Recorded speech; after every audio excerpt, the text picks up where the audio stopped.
Здравствуйте, это проект «Город проектировщиков». Меня зовут Алиса Тимошина, и мы начинаем серию интервью про людей, которые оказали большое влияние на развитие Санкт-Петербурга.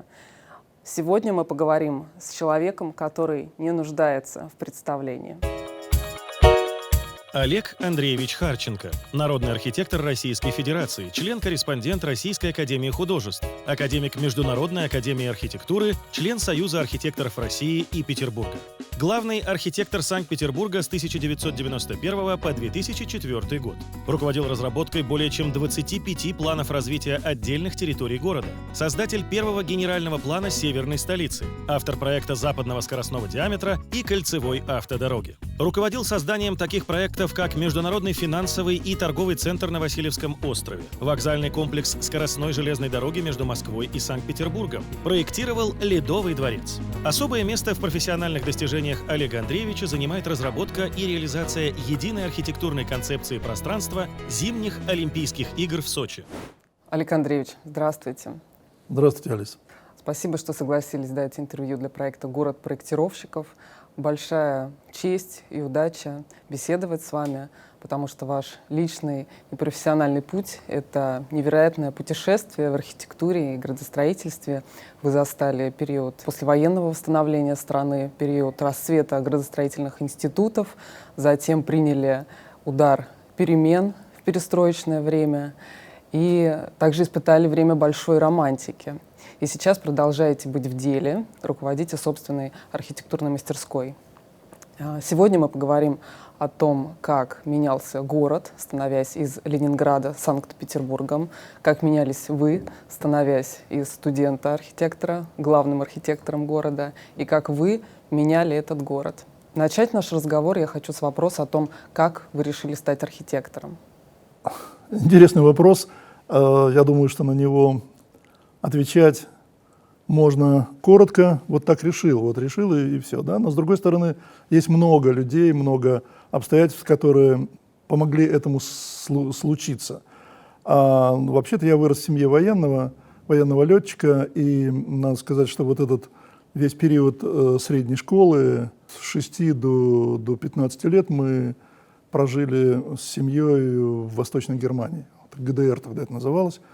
И это немножко другой мир, это другие города, это другая архитектура, это другой масштаб среды. И я практически не знал больших городов, кроме Киева, может быть, потому что, когда приезжали в отпуск, родители приезжали в отпуск, мы через Киев ехали, выходили, гуляли, смотрели.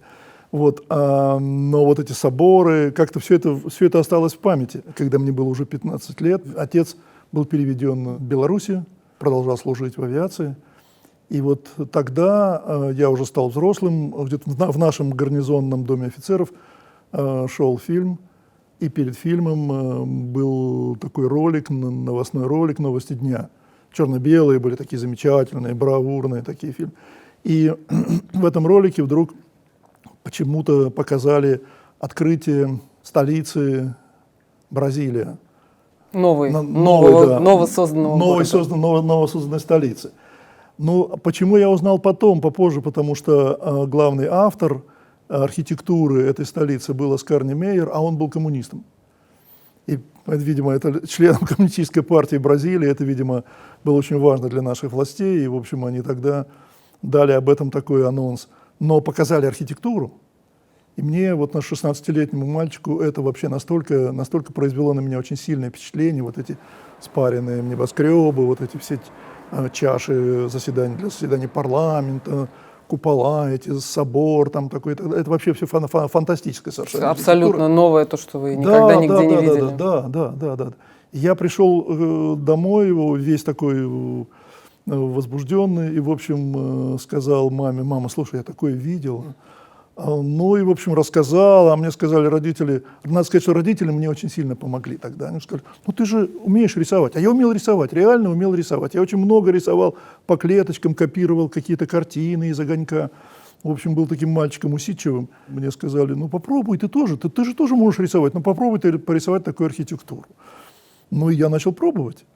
Стало получаться что-то, значит, я составил себе программу. Нашелся еще один такой бывший студент Минского университета, которого там выгнали за какие-то антисоветские, значит, действия, но он был очень умным парнем, он там крутился вокруг нас, он был, тогда нам казался таким старым, в общем-то, но я думаю, что ему было лет 25-30, наверное. И он тогда сказал моим родителям: слушайте, ну у вас такой мальчик, вы постарайтесь его поддержать. И мне выписали журналы, он составил список журналов: «Архитектура СССР», «Przegląd артистичный», там польский журнал, «Проект», польский журнал и так далее. Все это можно было выписать, это все пошло к нам в дом, я все это стал смотреть, рисовать, и тогда я узнал имена Корбюзье, мисс Ван дер Рой, я все это тогда узнал до школы. Но самое главное было другое, самое главное, я начал рисовать архитектуру. Я придумал себе город. Это в каком возрасте было? Ну, 16 лет, 15-16 лет. 15-16 лет. Я начал рисовать, я купил такие, по 2 копейки были такие, сегодня бы сказали, это формат А3, да, такие плотные листы ватмана в канцелярском магазине, и, в общем, начал карандашиком все это, и потом пером рисовать. И я нарисовал очень много разных проектов. Жилые дома, вокзалы, какие-то театры, библиотеки. В общем, очень много всего. Потом в Минске случилась выставка американской архитектуры. Я поехал туда, посмотрел. Потом, опять же, в Минске случилось, это был период 10 класса школы, 9-10 класс школы. Я понял, что у меня получается, что мне это нравится. И тогда состоялся такой семейный совет, на котором мы все это обсуждали. Папе-то хотелось, чтобы я тоже был военным, политработником, чтобы я был. Вот иди во Львовское, значит, училище политработников. Я сказал: нет, хочу быть архитектором. Ну и, в общем-то, родители пошли мне навстречу. Я не с первого раза, со второго раза я поступил в институт имени Репина. Я не ходил ни в какие школы специальные, я не брал никакие курсы. Ну, мы же написали письмо в институт Репина, мне прислали в ответ, какие экзамены должны быть. И когда я прочитал, что вот надо рисовать гипс, голову гипсовую, интерьер, я пошел опять же в канцелярский магазин в нашем районном центре в этом городе Щучин и купил голову Зевса, такая плоская была голова, значит, и, в общем, я ее рисовал.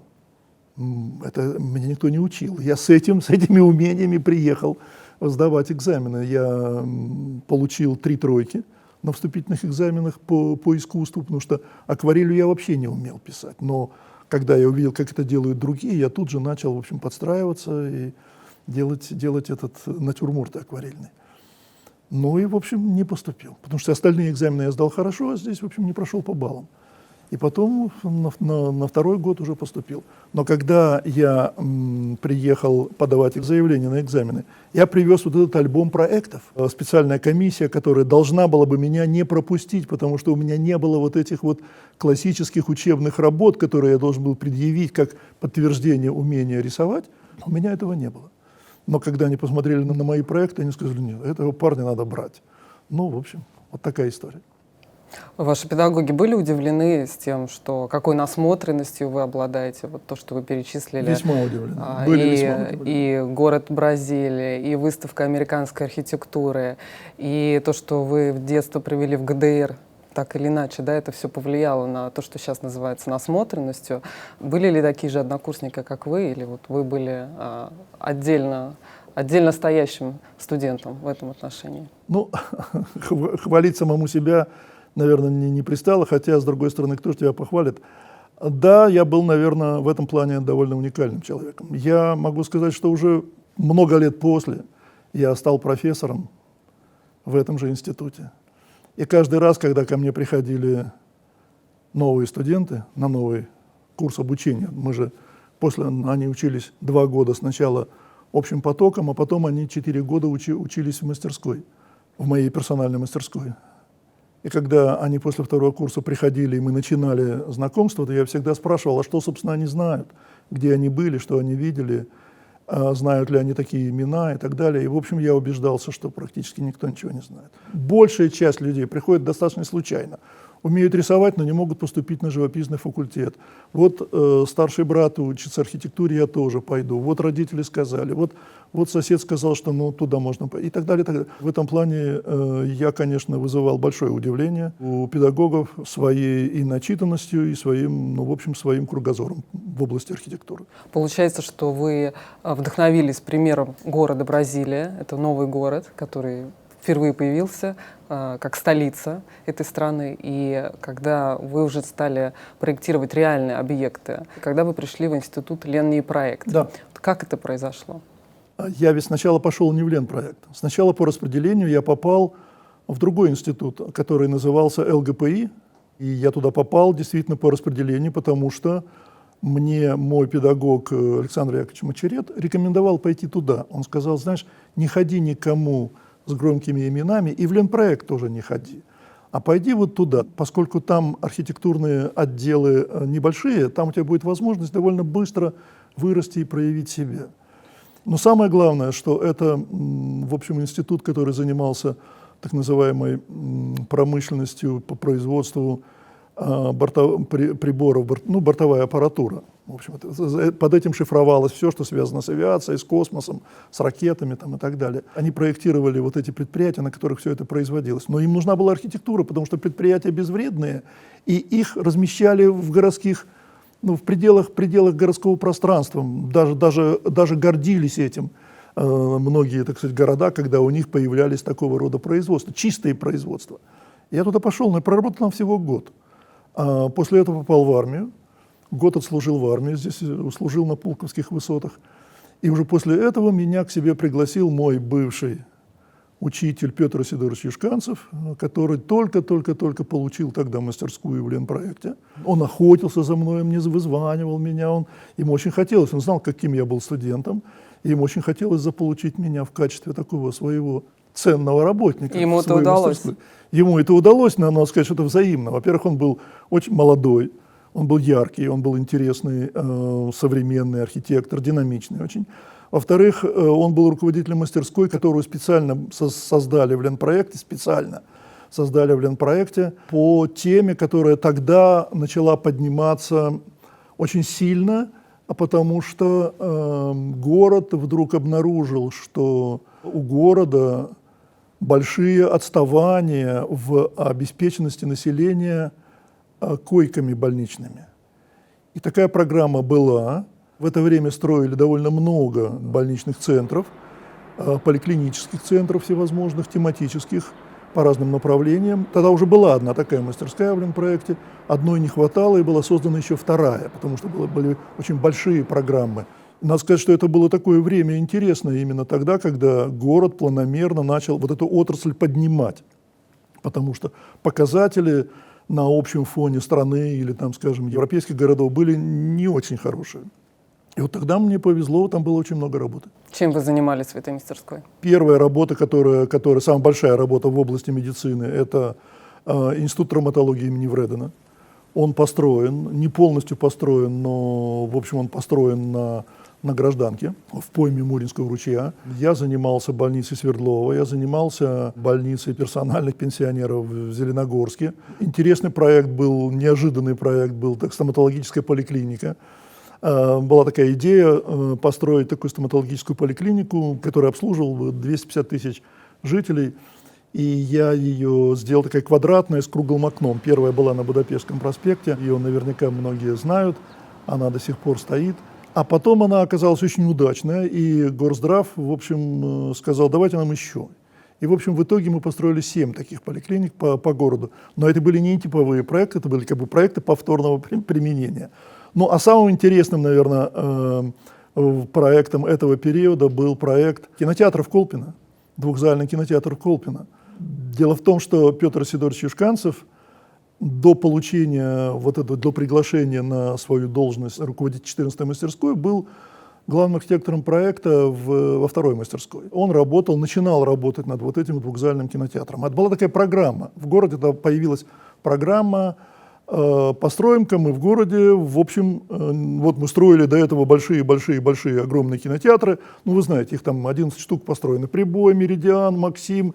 там, не знаю, Они все типовые. Они все, это все называлось, в общем, это был типовой проект, только кирпичный, не панельный, естественно, кирпичный, 1250 человек.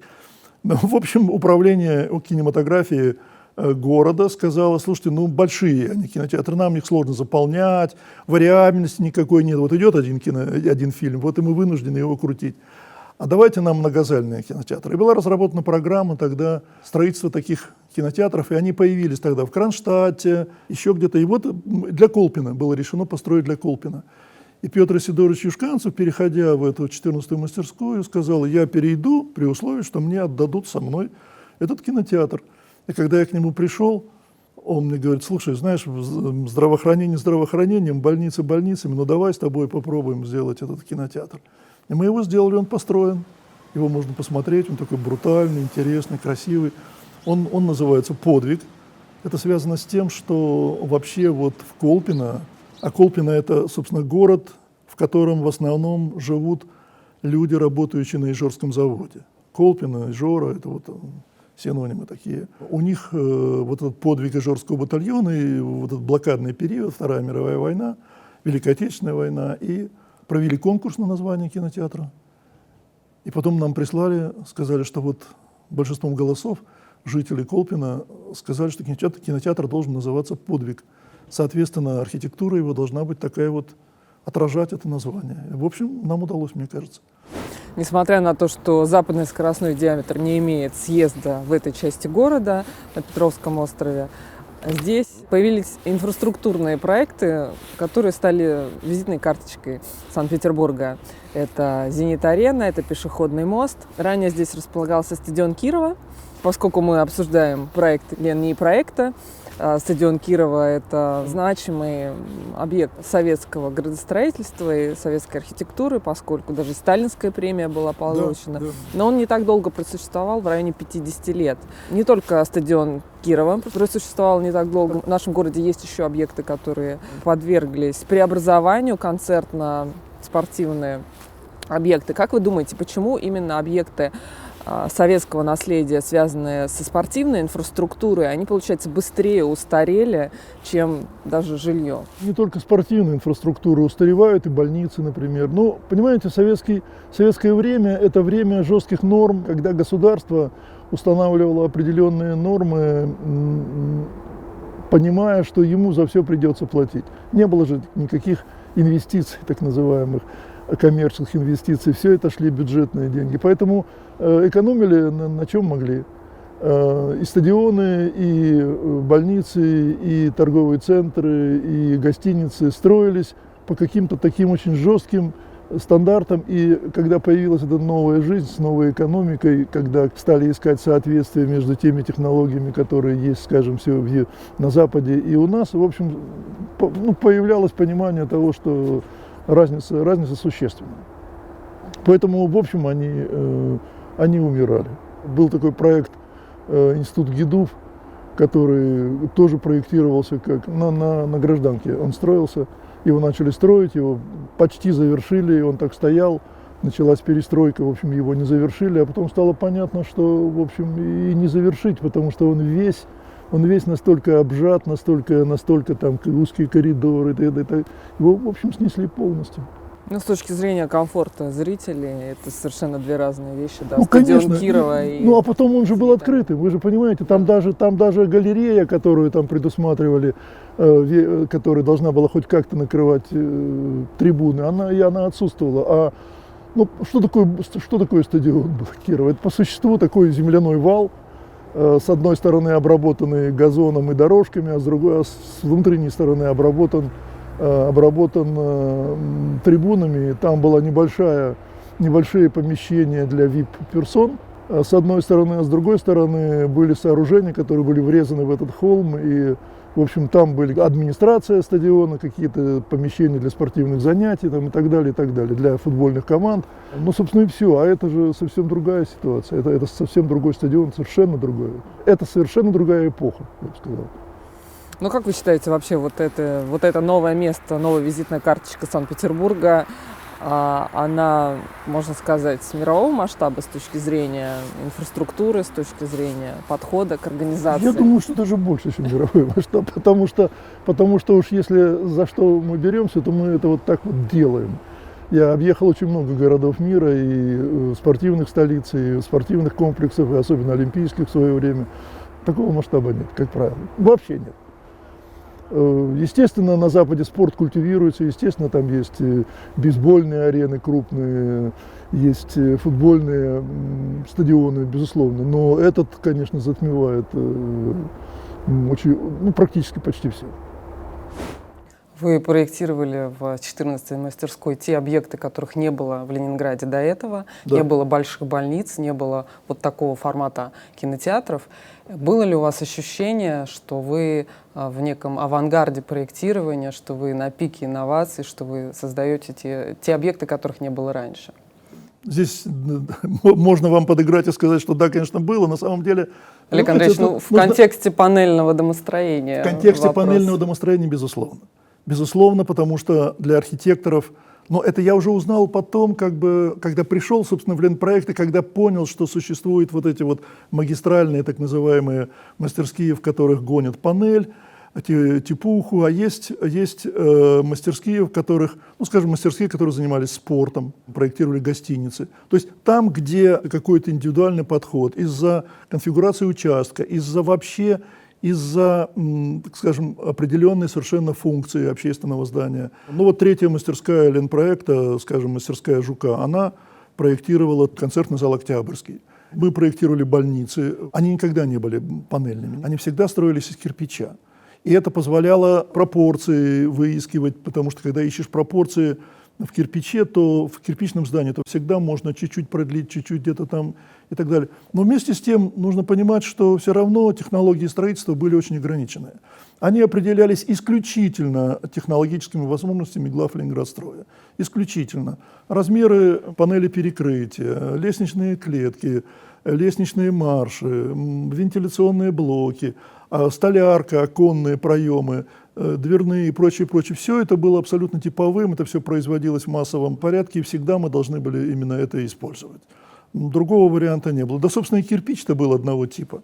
Он был так называемый ангабированный. Его было два типа. Один был силикатный, белый, такой прессованный кирпич, он ужасный был.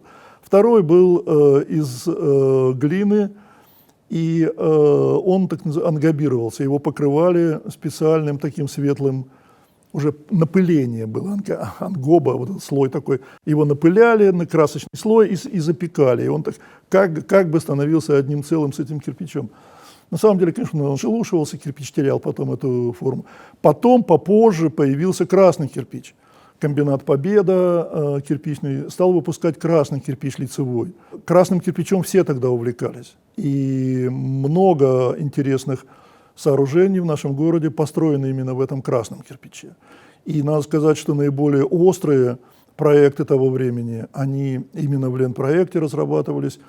Может быть, за исключением вот этого Хотина, Севы Хотина, который работал тогда в Ленснепе, который сделал Сестрорецкий техникум туристического, профессии, я не помню, как он точно называется.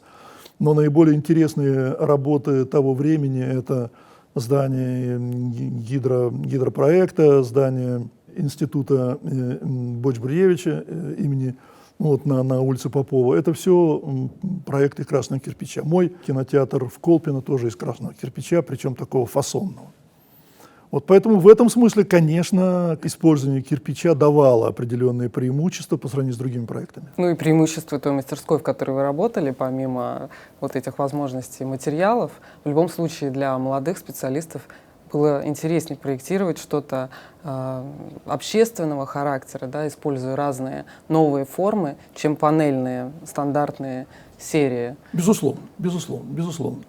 После 8 лет работы у Петра Сидоровича Юшканцева меня пригласили руководить, уже вызвал директор и сказал: знаешь, у нас освободилось место руководителя мастерской, и меня через одну должность, я был руководителем группы, а нужно было еще быть потом какое-то время главным архитектором проекта, но в общем я не был главным архитектором проекта, меня сразу из руководителя группы назначили руководителем мастерской. У меня появилось 52 человека штата, архитекторы и конструкторы, и появилась совершенно новая работа. Как вы получали задания, проекты? У каждой мастерской была своя тематика. И у этой мастерской была тематика, но она была довольно широкая. Все-таки были торговые центры, было жилье, даже, как ни странно, была реконструкция. Мы занимались проектом реконструкции кинотеатра «Великан», ну вот этого народного дома знаменитого, под мюзик-холл. Большое количество торговых центров из кирпича были построены по нашим проектам, и, в общем, много жилья. Вот самым характерным проектом это Зеленогорск. Вот если от вокзала въезжать по этому проспекту, Ленинградский называется, как, да? Петербургский, значит, по этому центральному проспекту после железной дороги въезжать, вот там такой комплекс из невысоких кирпичных жилых зданий, светлого кирпича. Это вот мой проект того периода. Вы перечислили, что вы проектировали и жилые здания, и общественные здания, Да. Но это уже 70-е, 80-е. Речь шла о каких-то более-менее крупных участках города, где можно было спроектировать вот то, что сейчас называется комплексным развитием. Либо это были отдельные небольшие участки, где вот отдельно нужно было сделать больницу, отдельно дома. То есть все-таки какой-то вариант. Второе, конечно. Когда ты работаешь в мастерской такого специального назначения, будем говорить так, то есть мастерской, у которой есть доминирующая тематика, она не занимается градостроительством, она не занимается планированием земли, она, как правило, получает себе определенную совершенно территорию. Это задача локального проекта. Моя ипостась была, как мы говорим, архитектор-объемщик. Архитектор одного здания. Архитектор, ну, их может быть и 100, но они каждый раз вписываются в конкретную среду, будь то исторический город или будь то, так сказать, новостройки. Вот в историческом городе мне пришлось сделать один проект, который не реализован, которым я очень горжусь. К сожалению, на его месте сейчас уже появилось сооружение, и, конечно, этот проект уже никогда не будет реализован. Это так называемый клинико-морфологический корпус Первого медицинского института. Это проект, который в архитектурном мире того времени у руководителей, глав АПУ, у главного архитектора города вызвал большое изумление, удовольствие. Мы прошли с Петром Исидоровичем градостроительный совет. Проект был очень красивый. Мы попытались примирить современную архитектуру с историческими какими-то пропорциями, наследием, традициями, масштабом. Это имело успех определенный, но, к сожалению, не было реализовано, потому что у города уже иссякли деньги. Олег Андреевич, та архитектура, которую вы проектировали в 14-й мастерской, как вы считаете, была ли она актуальна времени, считалась ли она, скажем так, модной, и нравилась ли она лично вам? Сложно отвечать. Ну, я, имея вот эту вот художественную, что ли, подготовку с юных, вот с тех самых, с 15-16-летних времен своих, я, безусловно, влюбился в Корбюзье, в его удивительную чистоту форм, его удивительную гармонию форм, пропорций, умение пропорционировать через выстраивание форм в золотом сечении, лаконизм, ясность, отсутствие декора, практически полное отсутствие декора.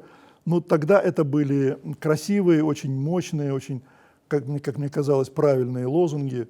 Я, может быть, даже сказать, пронес это через всю свою жизнь, в конце концов. И вот когда удалось, заполучив свободу от своего шефа, ну, в смысле, которую он мне дал, когда мы начинали работать, он говорит: делай, как ты считаешь нужным. Я буду смотреть, помогать, пробиваться потом и так далее. Конечно, я был радикалом. Конечно, я был радикалом, и радикалом, которому казалось, что надо делать такую острую, такую вот, может быть, революционную архитектуру. Она была на слуху уже тогда. Тогда она прорывалась. Это все было время, это же 70-е, начало, 70-е, конец 70-х годов. На каких архитекторов вы тогда смотрели? Тогда появился серьезный скажем, необрутализм. Да, значит, архитекторы Сэрт, английский был архитектор. В общем, было много архитекторов, которые пробовали это. Москвичи пробовали в этом направлении работать. Форма должна была быть очень лаконичной, очень обостренной, очень точно выверенной, пропорционированной. И, в общем, мне этого тоже хотелось. Поэтому кинотеатр в Колпино, на мой взгляд, довольно острая вещь. И институт имени Вредена на Гражданском проспекте как бы обострялось отношение низкого распластанного подиума, на котором стояли таких три огромных башни. Сейчас это кажется, подумаешь. А ведь в те времена в основном здания были линейные, горизонтальной направленности, горизонтальных пропорций. И да, мне казалось, было ли это модным? Но не было это модным тогда, потому что мода формируется в архитектуре не отдельными людьми, там как-то вот. Это не просто выкроить из куска ткани. Архитектура очень сильно замешана на материальных ресурсах. И на финансовых ресурсах, и на эстетических предпочтениях, но и на идеологии в том числе. Вот как раз вопрос про идеологию. Я хотела бы процитировать книгу Каменского, советского архитектора и автора генерального плана 1966 года. Фрагмент начинается с критики того, что в XIX веке в центральных районах Петербурга рядом с архитектурными ансамблями стали строиться доходные дома, так называемое частно-капиталистическое строительство с дворами-колодцами. И далее идет противопоставление застройки XIX века и застройки 60-х годов советского времени. И дальше цитата, которая мне очень понравилась. «Заслуга партии в том, что созданы новые жилые районы, обширные парки, монументальные общественные здания. Навсегда исчезло различие между парадным центром и убогими окраинами, которое было характерно для дореволюционного Петербурга». Олег Андреевич, расшифруйте, пожалуйста, этот смысл, потому что он кажется достаточно странным. Та застройка, которая сейчас считается достаточно престижной, например, Петроградский район, в этом контексте он противопоставляется новым районам, созданным в 60-е годы. Это в том числе хрущевки. Таким образом, получается, что вот хрущевки — это лучше, чем доходные дома в Петроградском районе, а то, что было создано в 60-е годы, общественная застройка, она ставится в один ряд с парадным Петербургом. То есть сейчас это звучит достаточно странно. Какой идеологии вас учили? Как это объяснялось? Нужно много отвечать. Много слоев. В этом много слоев. Ну, прежде всего, собственно, куда им было деваться? Куда Валентину Александровичу было деваться? Он был в жестком пространстве идеологии. Раз. Во-вторых, я думаю, что, во-первых, они так думали, в том числе. В-третьих, я думаю, что срабатывали какие-то инстинкты самосохранения, в том числе. Как профессионал он понимал, что по-другому он говорить не может. Ведь не секрет, что в те времена, извините, любая диссертация, любая книга, она обязана была начинаться либо с цитаты Владимира Ильича Ленина из его собрания сочинений, либо когда речь шла о каких-то общественных пространствах и общественных проектах, общественно значимых архитектурных событиях, тогда надо было ссылаться обязательно на решение очередного партийного съезда. Такая у нас была жизнь, она была так устроена. Тут шаг влево, шаг вправо, и тебя просто признавали человеком, не соответствующим своему месту, потому что надо было свято верить в то, что ты делаешь. Понимаете, вместе с тем это были очень высокие профессионалы, очень высокие профессионалы. Они успели, особенно Валентин Александрович, значит, все-таки они выросли уже в пространстве активной стройки, активного преобразования города. И если говорить об этом периоде, этот период, он очень важен. Вот тема генерального плана, который был, собственно, создан еще Ильиным в 1939 году, и вот потом уже Барановым. Ну, собственно, Ильин был это 1935 год, который, собственно, не пошел в дело, а в 1939 году Баранов утвердил новый генеральный план. А потом уже вот в 1948 году был следующий, опять же Барановым созданный генплан восстановления. Понимаете, основной вопрос решался, куда развивать город. Ведь город был достаточно локализован, исторический город. Сверху были вот эти, ну, как бы так сказать, комфортные территории, которые развивались в основном в богатое строительство и в курортное строительство в сторону Финляндии. Вниз, на юг, город был отрезан вот этим серым, гигантским серым промышленным поясом, который вытянулся вдоль обводного канала. И куда было развиваться городу? Было принято решение, на север нельзя, надо развиваться вниз. На север нельзя, потому что там рядом Финляндия. Ну да, разумеется, да. И уже, так сказать, враждебная нам Финляндия. Надо развиваться в сторону Москвы. Плюс к этому накопилось колоссальное отставание по численности. Ну, людям нужно было дать жилье. Нужно было создать новую среду и новые форматы жизни. Но действительно город был, ну, то, что он, так сказать, сказал про эти дворы-колодцы, мне кажется, конечно, это гипербола такая, ну, преувеличение. Понятно, что это было достаточно комфортное жилье. И наверное, там была очень высокая плотность проживающих. Ну, оно же, понимаете, это же тоже объяснимо. Это тоже объяснимо, потому что каждый этот дом, он четко ранжировался. Лицевые флигеля, они выстраивались по вертикали. Там первый этап, потом второй, третий этаж самый парадный, потом повыше, а потом, значит, наверху, как райок там в театре, так и наверху были уже мелкие квартиры, а потом шли внутренние флигели, в которых жила вся эта обслуга, всех этих людей, которые никто никогда не чистил себе сапоги сам или там не варил себе обед сам в этих дорогих квартирах и так далее. Поэтому вот это разноклассовое, так сказать, различия, они отражались и в архитектуре, и уж бог с ними, там, так сказать, поживут они в этих дворах-колодцах. Зато Петербург парадный, какой красивый, что не фасад, то, в общем, праздник души. Когда было решено, надо преодолеть этот вот промышленный пояс и уйти вниз, ну, стали планировать, это же была масса вариантов того, как планировать это все, и стали планировать кварталами. Конечно, среда изменилась. Естественно, что ее нужно было хвалить, ее нужно было продавать начальству. Иначе не выйти было на эти цифры. Нельзя было застраивать улицами, нельзя было застраивать коротенькими домами, нельзя было застраивать такой плотностью. Нужно было иметь простор для техники, простор для технологий, простор для этих панелевозов, для бетономешалок, там, для всего прочего.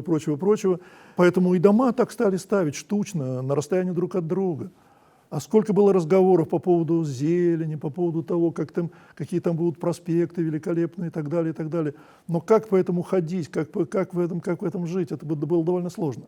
Но и самый главный вопрос был вообще, что с центром города, что с историческим городом делать, не станет ли он окраиной. Но это отдельный разговор. Действительно был такой вопрос, не станет ли историческим. Конечно. Да, это было очень серьезно, это была большая дискуссия. В архитектурной среде, в среде вот тех, кто занимался новым планированием города, такой вопрос стоял очень остро. Что могло стать конкурентом исторического центра? Московский проспект? Московский проспект, он там назывался Международный, и туда предполагалось перенести политический центр деловой жизни. Ну вот этот дом Троцкого с памятником Ленина, это же и есть новый политико-административный центр города. Его таким и начали строить в 1939 году. Вы, наверное, не знаю, видели фотографии, когда этот дом стоит среди заснеженного поля, фотографии 41-42 года, вокруг стоят зенитки, и стоит этот огромный гигантский дом, который построили до войны еще. И предполагалось, что туда перейдет центр города. Потом же он не перешел, потом же, в общем, осознали, что так нельзя. Почему так случилось? Ну, потому что было очень, слишком, во-первых, после войны началось восстановление, деньги пошли в другие сферы. Во-первых, нужно было восстанавливать промышленность, нужно было восстанавливать инфраструктуру, нужно было восстанавливать, опять же, огромное количество жилья. И было принято решение, что не надо организовывать такой большущий денежный поток на создание вот этого политико-административного центра, когда есть более насущные вопросы. Давайте пока поживем в старом пространстве. Мы обсуждали с вами необходимость создания нового делового центра в Санкт-Петербурге, и советские градостроители планировали его на юге, ближе к Московскому проспекту. Сейчас Лахта-центр готовится к открытию. Есть анонс по увеличению количества небоскребов в этой зоне. И в целом можно сказать о том, что новый деловой центр может возникнуть на севере. Как вы думаете, вот, безусловно, здесь есть вопрос, связанный с земельными участками, с пространством городским, которое оказалось рядом достаточно к центру, да, и могло принять для себя вот этот новый деловой центр с точки зрения размещения. Это стало возможно именно на севере, потому что в целом подход градостроительства советского периода был больше ориентирован на юг, и таким образом север оказался менее задействован. Как сложилась такая ситуация, что сейчас именно север претендует на деловой центр? Ну, мне кажется, что она сложилась достаточно случайно. На самом деле, конечно, новый генеральный план города и последних лет, и предыдущие генеральные планы, в общем, они достаточно равномерно развивали город во всех направлениях. В отличие от генеральных планов послевоенных, где действительно, или довоенных еще особенно, довоенный генеральный план, где действительно вся тенденция развития города шла на юг. И тогда, конечно, этот деловой центр и административный центр, он, конечно, не предполагался таким, каким он сегодня видится. Но, тем не менее, да, действительно предполагалось развитие города в южном направлении. После Второй мировой войны тенденции резко поменялись, и мы стали осваивать северную часть города. Но вот место, где мы находимся, и откуда мы видим и Лахта-центр, заполучить его, наверное, тогда было довольно просто, именно потому, что она была свободна.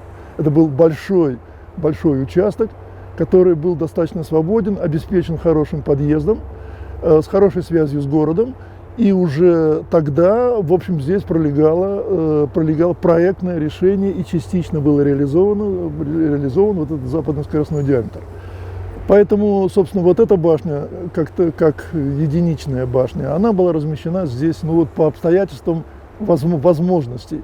А сегодня уже логика подсказывает, что, конечно, такой инвестор, как «Газпром», такой инвестор и такая деловая жизнь, которая здесь предполагается, так сказать, должна возникнуть по планам, она потянет за собой и развитие самих проектов «Газпрома», и она потянет за собой других инвесторов. Поэтому, насколько я понимаю, в новом генеральном плане пока этого еще нет, вообще преобразования этой территории, но преобразование, оно уже происходит. Во-первых, появляется новый международный аэропорт.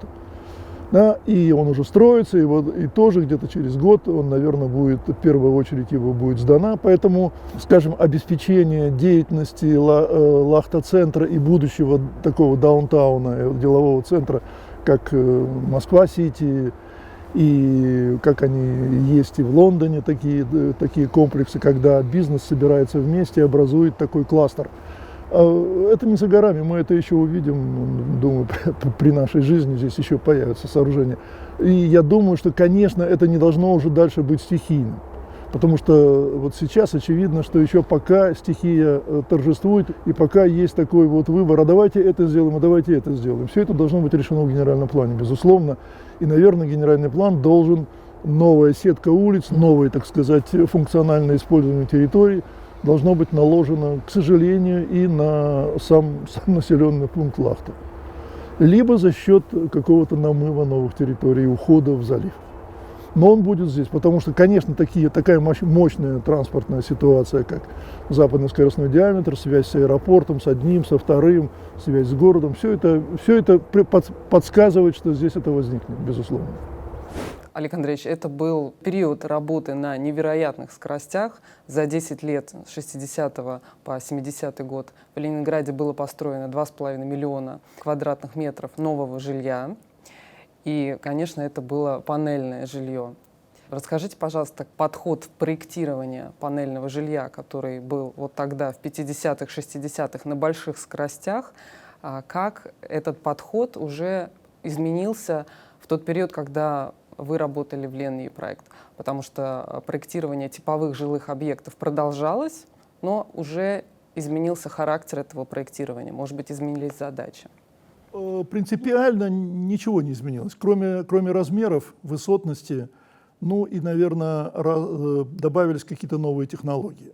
Пятиэтажки – это вообще предел экономии, то есть предел самого жесткого, самого такого тяжелого ограничения жилой площади на одного человека, самого унифицированного, что ли, этого периода, потому что нельзя было расширять номенклатуру панельных вот этих изделий, нужно было все это делать из очень ограниченной номенклатуры, поэтому никаких больших каких-то там колебаний. Ну, во-первых, конечно, первые слои пятиэтажек, они, во-первых, были все просто прямые, да? Просто ну, колбаски такие длинные. Были 2 торцовые секции, и потом были рядовые секции. И вот 4 рядовых и 2 торцовых, 6.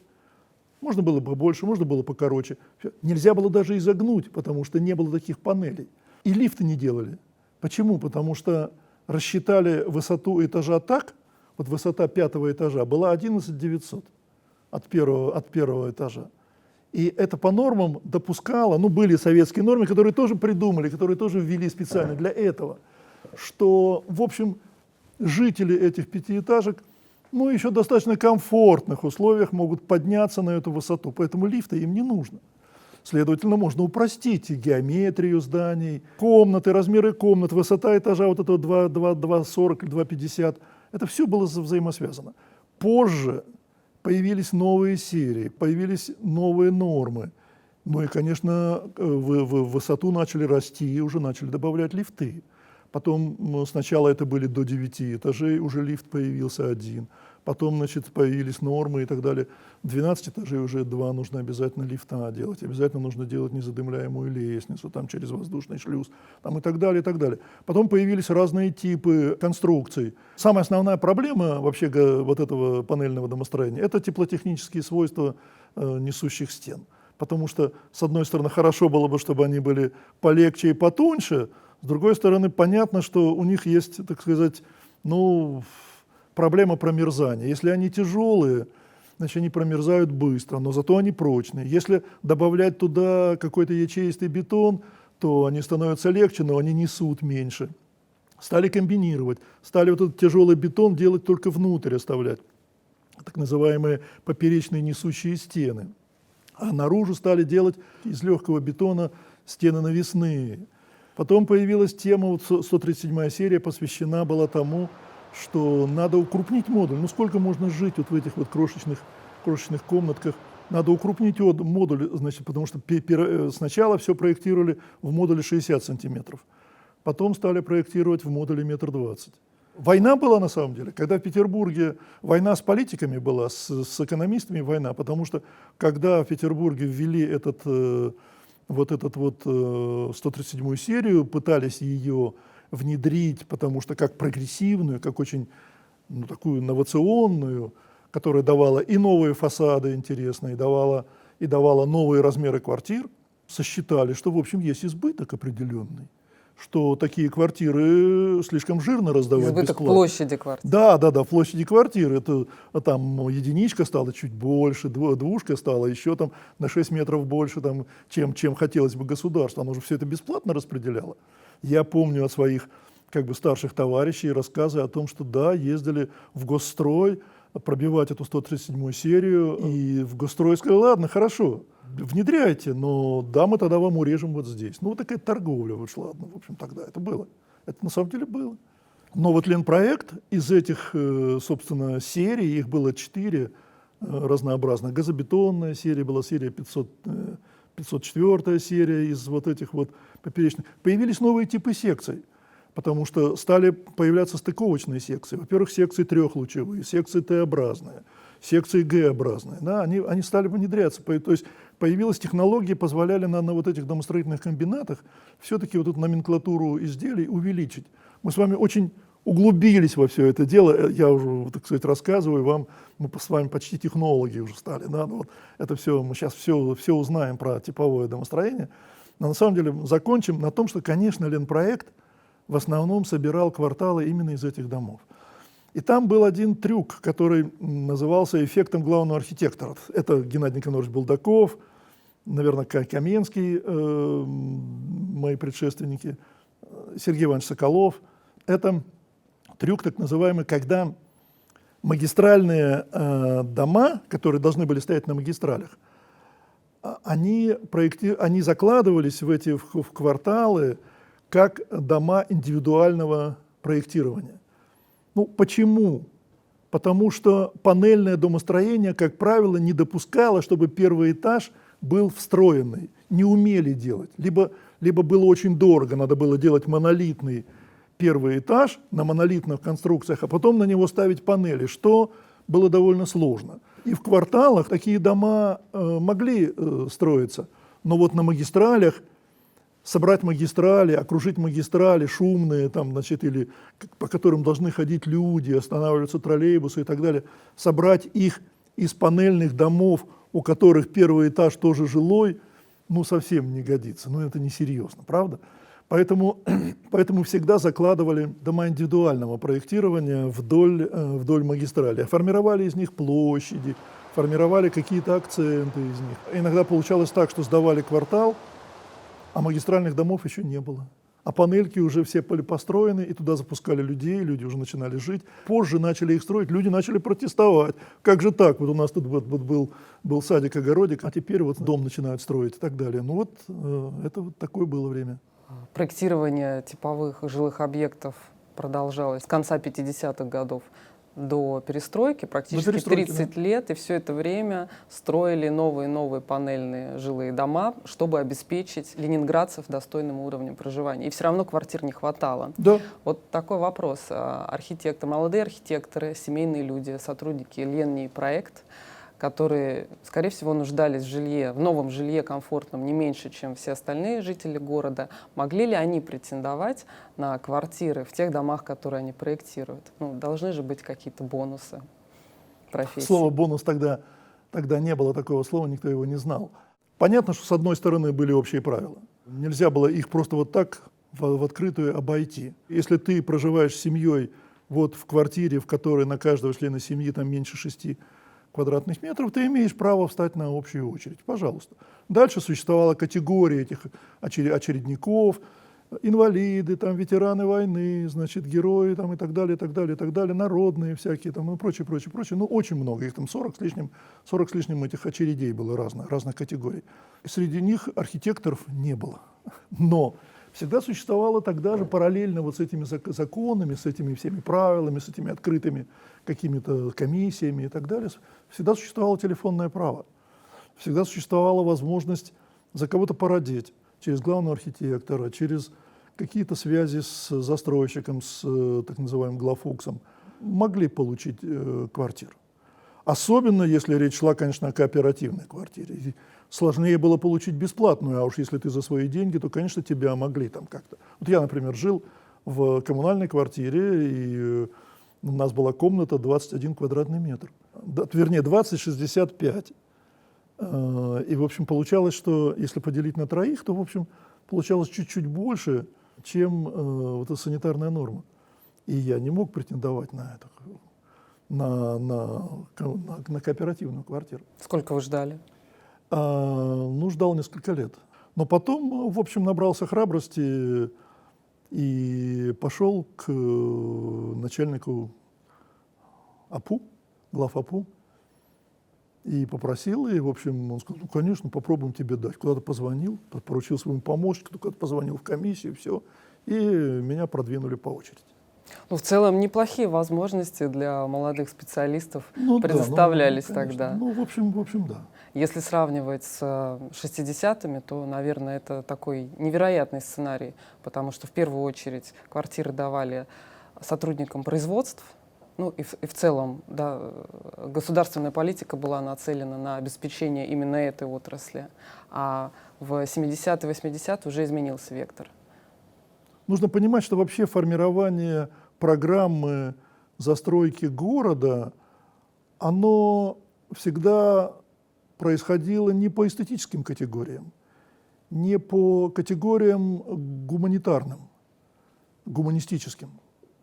Оно происходило по мотивам необходимости, жесткой необходимости. Ленинград был городом, одним из крупнейших центров промышленности СССР. Здесь были разные: оптика, электроника, корабли, моторы авиационные, там, не знаю, ну, огромное количество, химия, строились заводы, продолжали строиться, все эти министерства строили. Почему? Потому что здесь было много квалифицированной рабочей силы, город университетов. И понятно, что всегда можно было взять, создать, воспитать подходящих себе научных работников в подводный флот, там, и так далее, и так далее.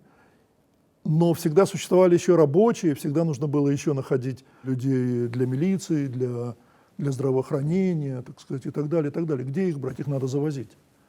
Они, как правило, когда министерства какие-то связанные с обороной, в первую очередь с обороной страны, объявляли о строительстве очередного какого-то предприятия. Тогда ведь как? Если что-то нужно было новое, это всегда строили новый завод.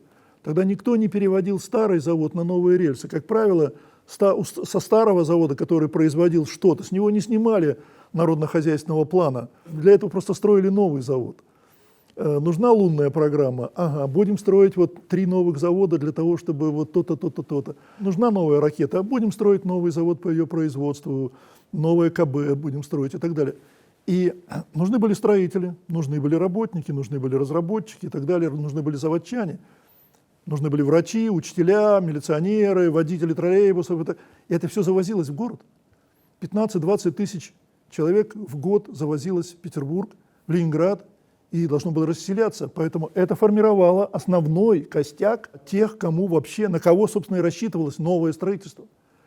Потому что ленинградцы подождут. Они патриоты, они, значит, подождут еще немножко. Да, они стоят в очередях, но нам же важнее вот эти инженеры, нам важнее вот эти корабелы там и так далее. Вот такая была политика. Такая была политика. Мало кто об этом знает и догадывается, но вообще формирование больших цифр, которые надо было реализовать в городе, оно начиналось вот с этих расчетов. 5-летний план. Что такое 5-летний план? Ну, подумаешь, 5-летний план. Давайте запланируем, сколько мы домов просто построим. А сколько мы построим? А кому нужно столько? И это все обосновывалось, увязывалось до последнего детского садика. Все в цифрах забивалось. Потом не реализовывалось, конечно. В первую очередь гнали жилье. Но все эти... Почему возникло отставание в больницах? Заместитель председателя Ленгорисполкома говорил: слушайте, ну у меня с койками отставание. Да помолчи ты, с койками есть где лечить, там этих есть, ну вот будешь лечить. А нам нужно вот новый завод построить, там на ломок какой-то новые цеха построить, потому что нужно лазеры производить. И строили, и делали так. Олег Андреевич, но тем не менее те районы, которые застроены хрущевками, в самих проектах они выглядели как действительно комплексные проекты застройки. Там проектировалось достаточно большое количество объектов досуговых. Я знаю, что в итоге был принят минимальный пакет, вот, инфраструктурный, скажем так, который все-таки обязательно должен был быть построен. Да, но он был принят, честно говоря, немножко позже, чем строились хрущевки. И он был принят, конечно, от отчаяния власти, что ей все-таки не удается в таком оперативном управлении вот этим процессом застройки города. Ну, это я так думаю. Скорее всего, так и было. Понимая многие механизмы, я могу сказать, не хватало, как это сказать, не хватало способов устрашения, что ли, и не хватало, конечно, инвестиций, действительно объективно, которые можно было потратить на это, когда у тебя в руках, ну, знаете, как бюджет семьи, да, когда у тебя, давайте ограниченные деньги, то велосипед сыну можно не купить, зато нужна коляска для новой маленькой там, или еще чего-нибудь, или пальто зимнее маме.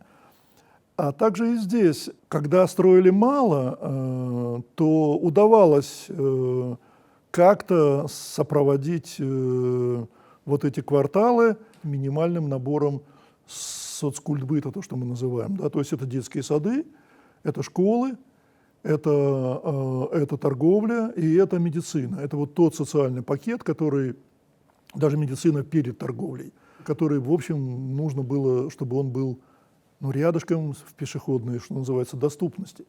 И, кстати говоря, термины вот эти пешеходной доступности, они появились позже уже потом.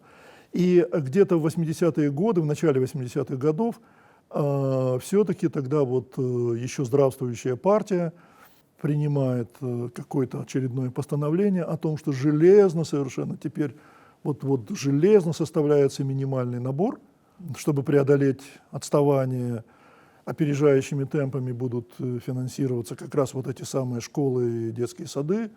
Ну, потому что нельзя детей учить в 3 смены, чтобы были группы там, по 30, по 40 человек. Нельзя. Тогда эти несчастные воспитатели не в состоянии просто за этими детьми как-то хоть следить. Поэтому должно быть больше. Поэтому было железно совершенно заявлено, что все будем строить комплексно. Будем проектировать. Проектировать-то уж точно комплексно, и тогда и раньше проектировали комплексно, но не реализовывали. А вот проектировать будем комплексно и строить будем комплексно. И это вот лозунг 80-х годов. Он довольно быстро потом сошел на нет тоже. Но, ну вот, кстати говоря, вот эта вся эта тема так называемой уплотнительной застройки, которую кто только не ругал в этом городе, она ведь, собственно, и получилась-то только потому, что вот это отставание колоссальное в соцкультбыте, оно оставляло среди плотной застройки жильем, оставляло вот эти лакуны, какие-то территории, на которых когда-то должна была появиться школа, торговый центр. То есть это не просто пустыри, то, что вот мы наблюдали в нашем детстве, где Нет, нам конечно. говорили лучше не ходить, это пятна под строительство. Да, это пятна зарезервированные, конечно, под то или иное строительство. Потом там возникали какие-то скверы, самосевно появлялись деревья, потом приходили на субботниках граждане и лопатами, и граблями разравнивали и делали какие-то дорожки, а потом это же защищали неистово, а потом приходили уже новые застройщики и говорили, сейчас мы тут бахнем дом, ах, это вот наш... Ребята, нет, юридически эта территория не общественная, юридически это территория для торгового центра. Увы, так вот был. На этом строились большие конфликты. Олег Андреевич, в те районы, которые были застроены в 60-е, 70-е, несмотря на то, что там не было полного пакета соцкультбыта, сейчас 1 миллион людей практически отстаивает право продолжать жить в этих районах, исключая возможность их реновации. Вот вы как архитектор, как профессионал, как человек, разбирающийся в технологических тонкостях, как вы относитесь к необходимости реновации этих районов? Ну, какой-то особой необходимости в реновации этих районов нет, стратегической. Есть тактическая. Там можно было бы этим зданиям дать, что называется, вторую жизнь, ну, я бы сказал, достаточно умеренными средствами. Знаете, когда я учился на 2-м курсе, у нас была практика строительная, и это был, извините за выражение, 68-й год. Нам всегда говорили, что вот эти 5-этажные дома, на которых мы приходили на стройку, видели, как эти сварщики варят, как там потом все это жгутами забивается, все эти стыки и так далее. Нам говорили, что они простоят 70-80 лет. Ну, наверное, еще не истек их срок. Ну, потому что когда 2 металлических, скажем, крюка соединены намертво, а потом забетонированы, то, конечно, все равно металл в бетоне, все равно он теряет свою прочность. И, наверное, со временем угрозы выпадения каких-то панелей там могут происходить. Наверное, еще 20, 30, 40, 50 лет эти дома простоят. Если их утеплить, у них основная проблема ведь в чем? Основная проблема, которую не преодолеть, это высота этажа. Даже лифт можно, в принципе, пристроить снаружи. Можно, в принципе, пристроить. Утеплить их надо, утеплить их можно. Можно заменить столярку на более эффективную, вот какую-нибудь многокамерную, значит, пластмассу. Скажем, в ГДР, вот откуда, собственно, пришло к нам это панельное, из Германии пришло к нам это панельное домостроение, они научились просто расширять на целый там шаг, там, допустим, на 4-5 метров расширять дома, увеличивая комнаты. Потому что перепланировки этих домов практически невозможны, потому что они построены по принципу вот этих вот детских кубиков, где каждая панелька и наружная, и внутренняя, они связаны между собой, создают жесткость этой структуре. Ее нельзя вынуть, эту панельку. Ну, пробить там какой-то проемчик можно, но можно очень рисковать потерей несущей способности. говорят о том, что, дескать, их надо снести, на их месте построить другие, с другой плотностью дома и так далее. Но это, конечно, лукавство в какой-то степени. Здесь много коммерции, безусловно. Территории, на которых построены эти дома, во-первых, они близко к центру. Потому что это же первый слой, практически первый слой вот этих вот массовой жилой застройки вокруг центра города. Олег Андреевич, последний вопрос по поводу Ленни и проект. Сейчас вы являетесь руководителем собственной архитектурной студии.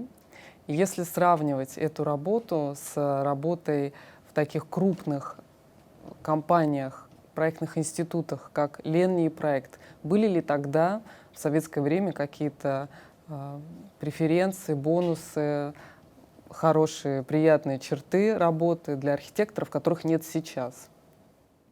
Да, безусловно. Что это? Безусловно, безусловно, было много слов, таких мы не знали, преференции, бонусы, я еще раз говорю об этом, но вообще какие-то качества, позитивные, положительные качества этой работы, безусловно, были.